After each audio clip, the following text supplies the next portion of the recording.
परंपरा अनुसार आज श्रीक्षेत्र में श्रीजीव मानकर भौरी यात्रा अनुष्ठित हो जाइछि। अक्षय तृतीया ठारू आरंभ होइतिबा चंदन यात्रार शेष दिनटी को भौरी बोली कहुए। साधारण मनुष्यटी ग्रीष्म प्रभाव रक्षा पाइबा जेपरि जल में नाना प्रकार क्रीड़ा मान करिथाए, सेहीपरि आम महाप्रभु मध्य गरम रक्षा पाइबा 21 दिनिया नरेंद्र पोखरी जल क्रीड़ा करिथांती, जहा चंदन यात्रा नाम नामित। एही अंतिम दिवस रे महाप्रभुंकर चलंती प्रतिमा श्रीमंदिर मणि विमान रे विजय हुई मदन मोहन, श्रीदेवी, भूदेवी एवं स्वतंत्र पालिंकी जोगे राधाकृष्ण, पंचु महादेव, श्री लोकनाथ, जम्बेश्वर, कपालमोचन, नीलकंठेश्वर शोभायात्रा कर नरेंद्र पुष्करिणी को आसतांती।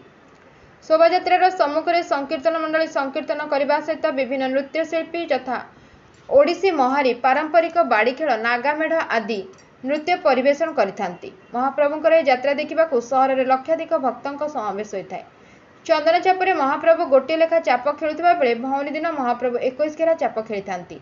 नरेंद्र पुष्करिणी मध्य रंग बेरंगीर आलोक सुसज्जित करा जायଥାଏ महाप्रभु को स्वागत करने। Bureau report 51 news agency.